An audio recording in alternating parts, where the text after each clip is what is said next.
gotta make it work. Yeah, make it spot here. You guys are in college, so I know you know that.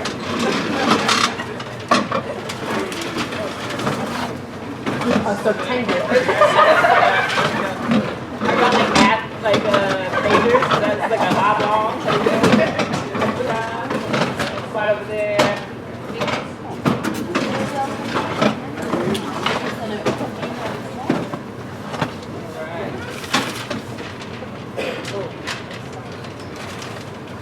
Are we all here? Yes.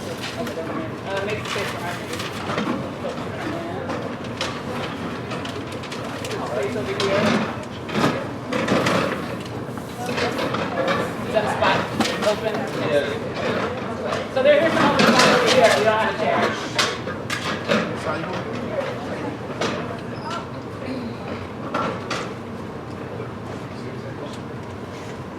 Brother in the back, are you joining us? Behind you? Are you joining us? No. Okay. Cool. All right. So the rest of our time is just, I want to hear kind of what you all thought of, what do you think of today's activities? We were talking about kind of our main themes, relying on one another, creating safety together, communicating effectively. What do you think? It's cool.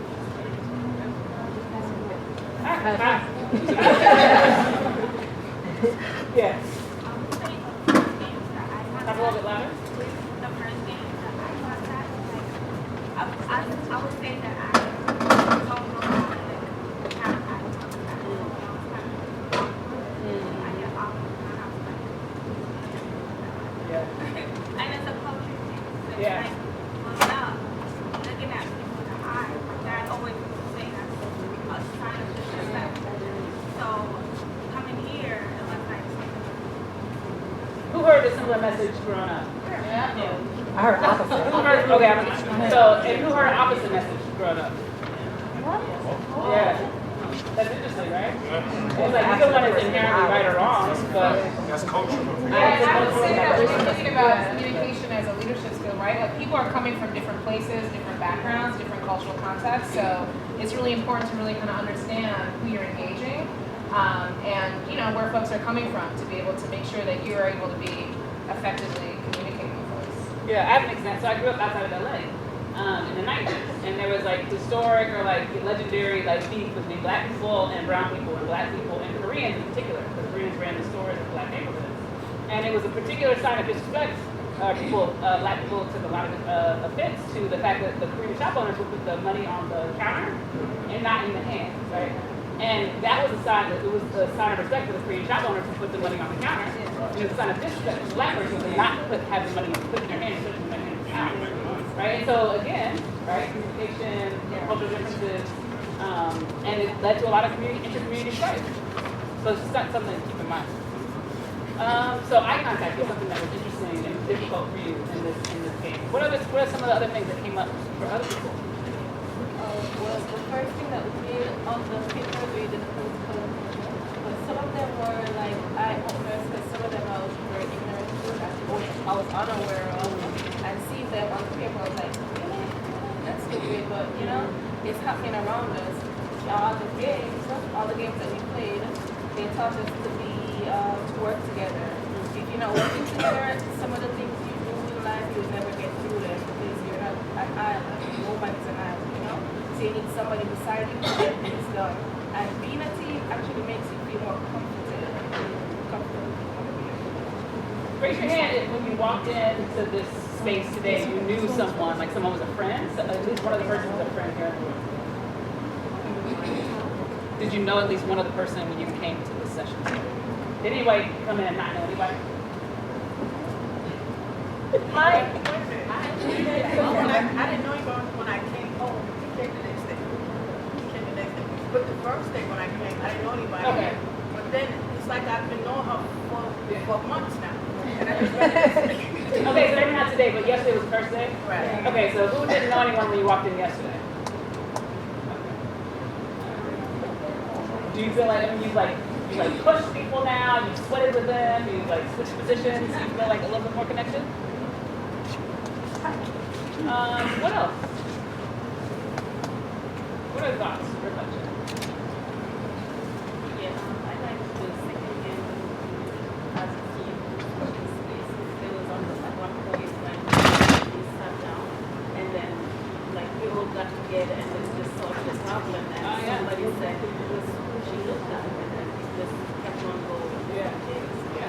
we're able to solve the problem. Yeah. Yeah.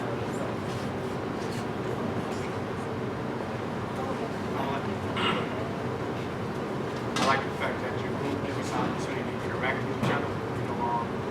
A lot of us probably would never deal with each other outside of this type of stuff. So the fact that we're in here dealing with each other and actually embracing it, and it's fun. Like we're actually having fun together.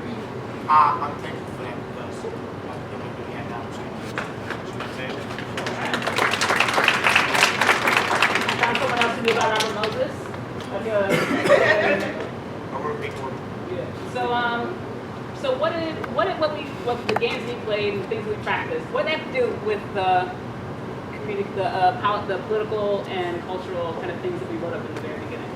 Is there any connection? It was like you said, like when we were able to say, when we weren't able to say no, it's like what they do to us. Like they tell us they want to search our bag, we can't say no, we gotta let them search it. But then when we're able to say no, it's like, be in my space, I can say no.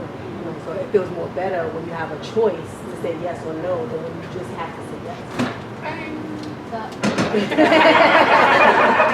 Get your groove on. Can I add on?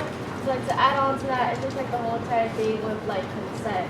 Like consent is just like something that should like always be an option. Like it shouldn't be like it shouldn't even be an option consent or no consent. That's it. And like so the whole entire thing, searching the bags, it's just like consent. You just gotta say yes or no. It's like another whole entire thing. Freedom to self. And that's it. It's freedom to self. And like if you don't have freedom to yourself, that's what the government takes away. Yeah, I mean, I think the thing that comes up for me, part of what like has been said already, really is like if what we want to do is kind of create a world, right, where we are, like relying on one another, where we're creating safety together, where we're communicating effectively, right? It means that's a significantly different world than what we live in right now, in lots of ways for lots of people.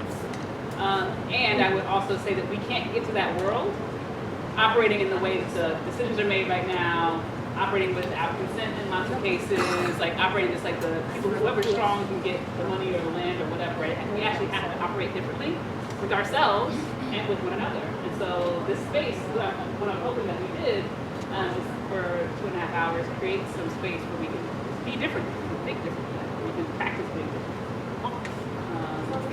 I want to say something about that. The thing that happened, she said yes, but she said no.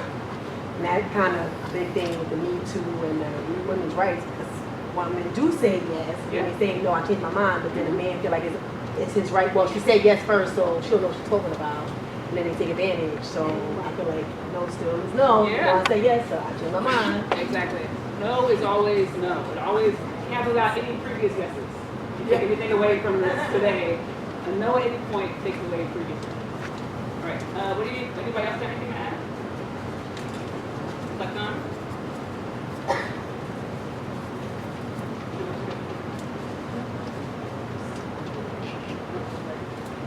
Okay, cool. Well, so I want to say thank you for your participation, for coming, for playing, for laughing, for having. I hope you had some fun. I had a lot of fun. I always love coming to see you guys and girls and people.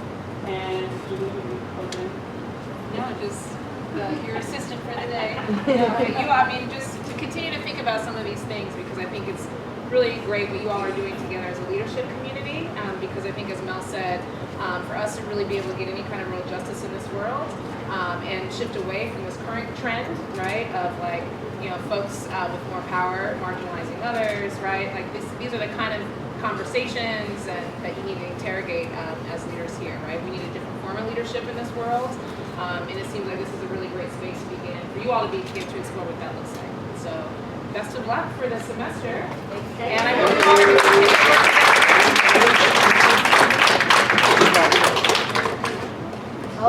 So, one of my favorite activities when I'm not doing all of the million jobs that I have here at Hostos is to track people in social media. And Melanie is like one of my favorite people because what she teaches is what she believes. And what she believes is at the heart of who she is. And when you see, if you join her, when you follow her in social media, you hear her voice, true and proud and loud. And Definitely loud. Definitely loud. And she gets much respect from me because I absorb it, I take it in, and I try to make it part of my work. The folks that are coming to visit with you, they're part of my life. So if in order for me to be able to say with genuine appreciation for them, who they are, that these are people that are worthy of your attention, I have to be engaged with them. That doesn't mean I have to have a conversation every day, but it means that I have to sort of know who they are. And so this is part of it, right? But I'm running all around. So, but the other parts of it are just like tracking, like seeing what's going on, what's the sentiment, what's the feeling, what's the motivation, what are they getting themselves into. What's interesting about Mel is she came to me through one of the professors who used to work here, named Patrick Crowley, and they had this theater company called Capacity Arts that would do these trainings for all of the students like around the city, colleges, and high school mistakes. And I saw this morning that Patrick was up with his wife, because I guess she's got an off-Broadway production going on, which is nice because we miss Patrick. He's a great guy. But we were proud that he was going to University. I heard somebody was from Maryland. That he's going to University of Maryland to do music. So see, I try. I'm watching. I'm following. But again, as I said about all the people that you're meeting this week, you have somebody who can possibly be a mentor to you, right? Not in that I'm going to talk to you every single day kind of thing, but if you have a question or you have a concern or you have a movement that you'd like me to, help you formulate, ideas for, that I'm going to be there for you. And I appreciate her for that. Appreciate you.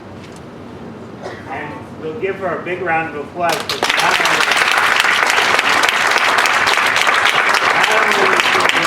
Workshop leader, but she let me know early on in the year that she's going to go back to being an adjunct at the graduate school. So she's going to be teaching students on a regular basis, which is a big deal. What I think you'll agree to, you'll testify to, is that we need more voices that are speaking some truths that maybe are not being covered in the classrooms at Hostos, or in Junie, or at Harvard, or anywhere else in the world. So I'm proud to know her. I'm proud to be associated with her. And please stay in touch with her. And we got to move on to the next person. Thank you so much. So I added Mel's social media handles in case you want to continue to stay connected with her and hear her rants.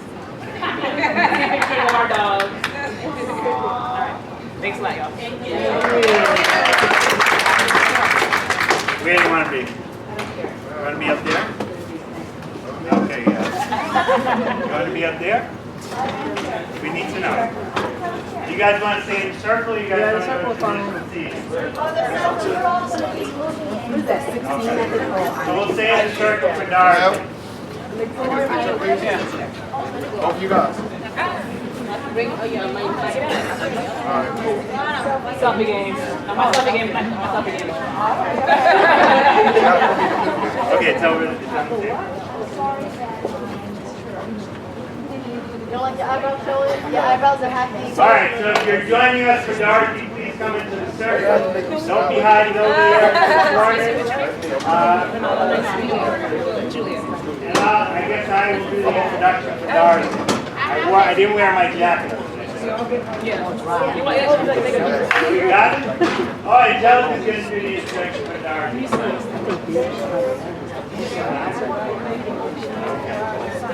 So everybody please come join us in the circle. Let's make a complete circle.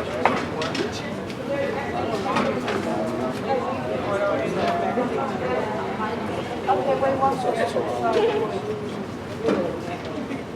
Snack, right? Oh, okay, right.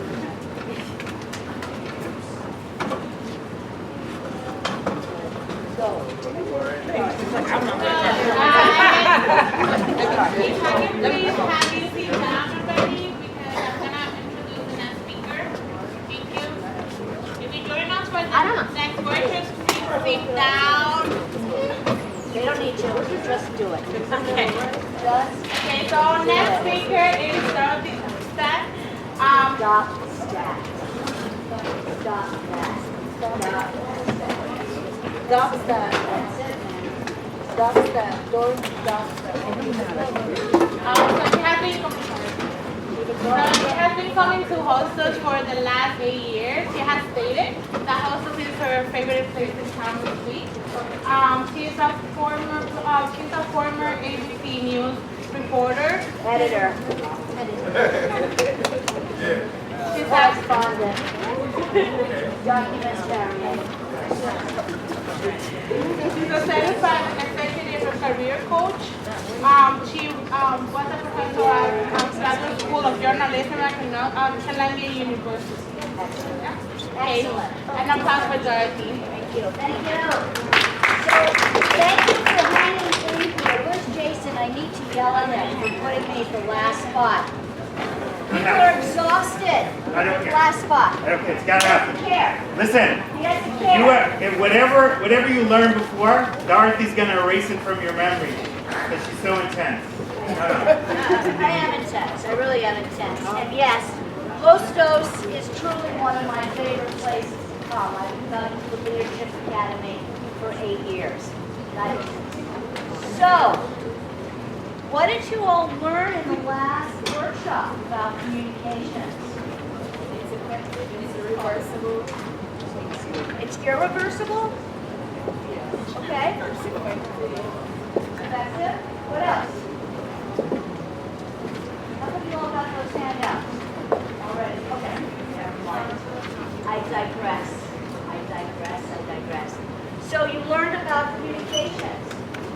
Yeah? And you feel like you're better communicators, right? Right? I mean, but I want to understand how. I don't want this handed out yet. It's too late. We're really doing, okay, so we're now going to look at communications during difficult times, right? And these are difficult times, are they not? Yeah? Doesn't it kind of suck out there? Yeah? In all ways, right? Politically, people, gaps in income, race. What else? I mean, we can have a laundry list. So what's happening is that people who don't think like you, act like you, look like you, it's getting harder and harder to communicate with them, right? So we're going to go and have some fun, and I really appreciate you staying. Jason's so much trouble. You must all be exhausted. How long have you all been here? 9 months. Oh my God. No breaks in between. No breaks? Bathroom and over there for your. You are in such trouble, Mr. Lipfeld. Okay. So I really thank you. I have a lot of gratitude that you are here, that I'm in there, all right? So let's talk about how do you communicate during difficult times? How do we communicate with somebody who doesn't think like us, look like us, think like us, right? Because right now everybody's kind of communicating with their friends on Facebook to make sure everybody's thinking like you, right? You know, you hang out with people who think like you. Excellent. Excellent. No writing today. Jason always likes me to work the writing. I'm not doing that. Who was with my last workshop? Yeah, where I just worked the hell out of you. Think how I felt. We were working on the dreamers and what was going on. So, how many ears do we have? Ears? Ears. I hope two. How many mouths do we have? What does that tell us? Listen and Huh? Yeah. We don't know how to listen. We're not taught how to listen. So I'm very curious if you were given exercises in how to listen in that last workshop. Were you? So can you tell me about it? Huh?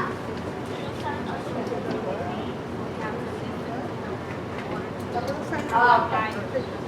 yeah, no, you're gonna learn to listen to each other, right? I'm used to people listening to me from all the teaching and stuff.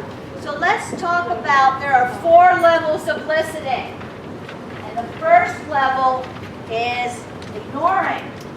We're great at that, aren't we?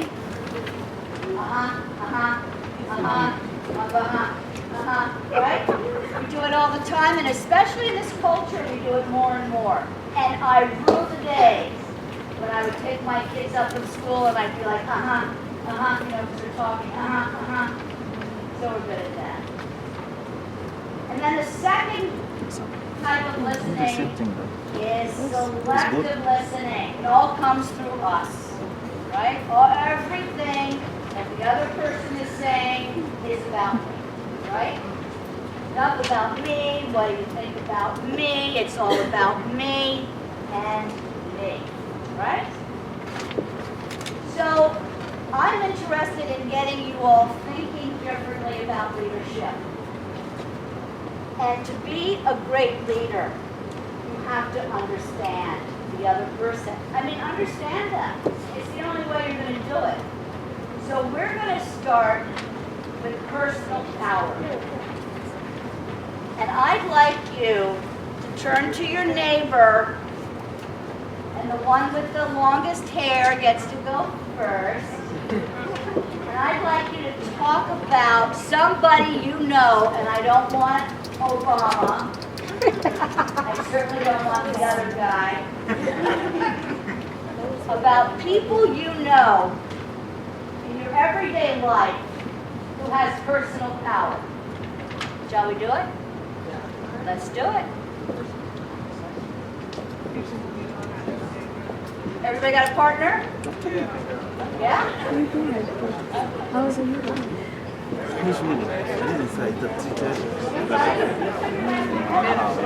I know. Yeah. And don't look at the Martin Luther King thing. You don't have anybody. You don't have anybody. Okay. The handouts weren't supposed to be handouts. Talk about personal power? Start.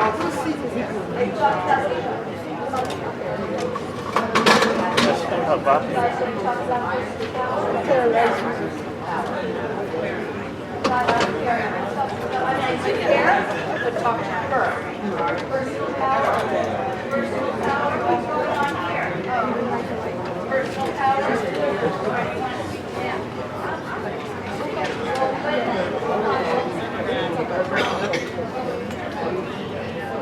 Power, power, power, power, power, power. Who doesn't have a partner?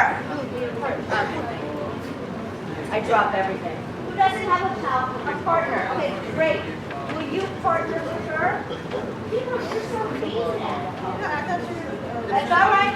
So will you partner with her? Personal power. Figure it out. We'll talk about it. Who do you know with personal power? What the heck does that mean?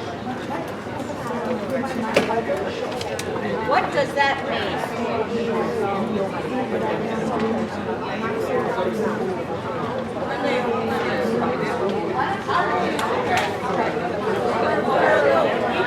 I take my photo.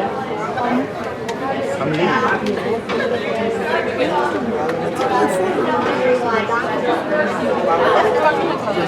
Personal power, you know. No. Got it.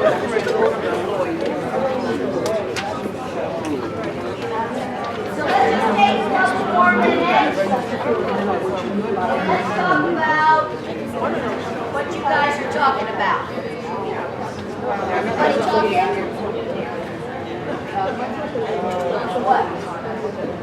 What? That you talking? Who do you know who has personal power? Talk to her. Talk to her.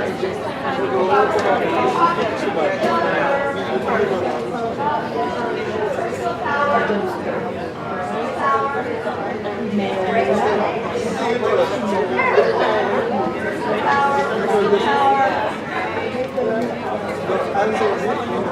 All right. Everybody wants to get right. So, when we share, we're gonna have to speak loud, right? And everybody go, ha.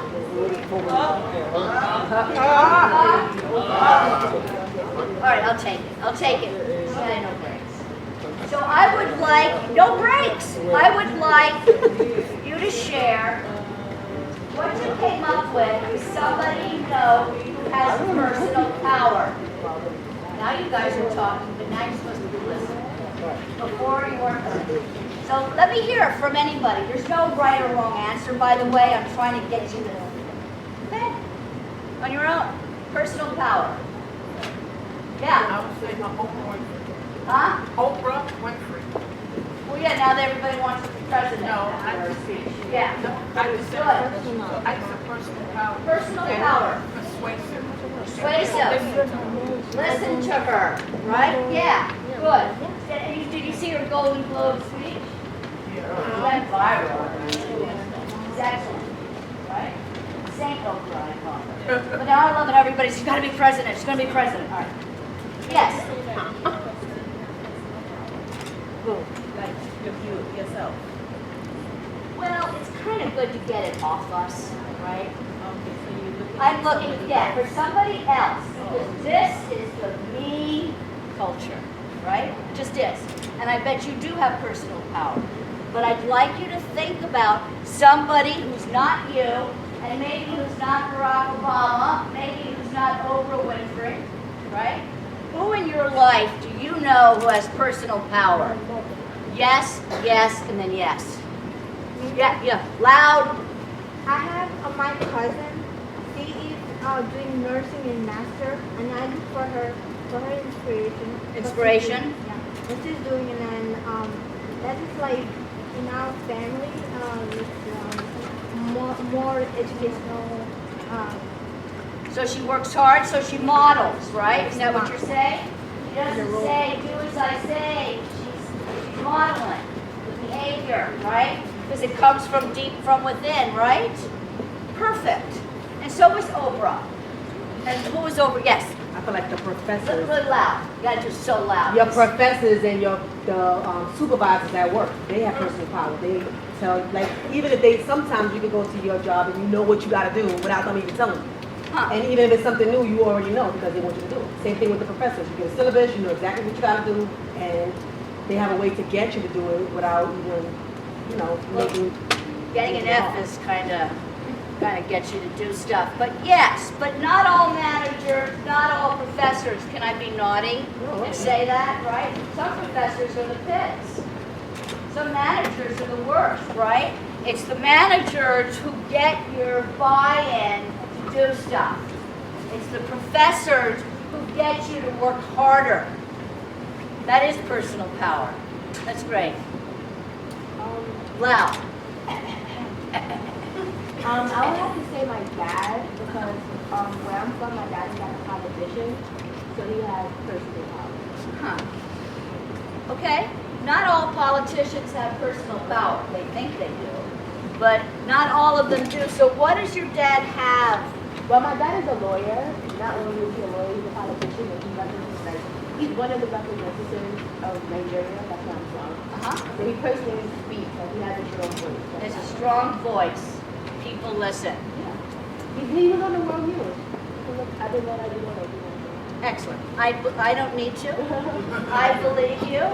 But we're starting to unpack personal power. Personal power, which all of you can tap into. Yes? One person I look up to is Jason Jason Lipfeld because Lipfeld, personal power? because the day I joined the Leadership Academy, that's the day my life changed for the better. And I You hear this, Jason? He has the power. Come on, here you go. People are He just has the blood power here. I was choosing you as somebody that I know who has personal power because the day I joined the Leadership Academy, that's when my life has changed for the better. And I know I don't want to speak for everybody, but I know many people that say the same. And you have the power to bring out the positive in us. And the the power to make us believe that there is no limit. We used to hear the sky is the limit, the sky is the limit, but with Jason, this thing. Jason, come in the circle. Come in. You make me come in so late with everybody, no breaks, everybody needs, you know. So let's talk about personal power. And Jason Lipfeld was named, right? And everybody thinks they're the special one. He can be crabby though. He can be grumpy. Yeah, but I think I'm the special one, and many people say the same. So Yeah. yes, he leads from behind. So what do you think Jason shows in personal power? Don't go anywhere.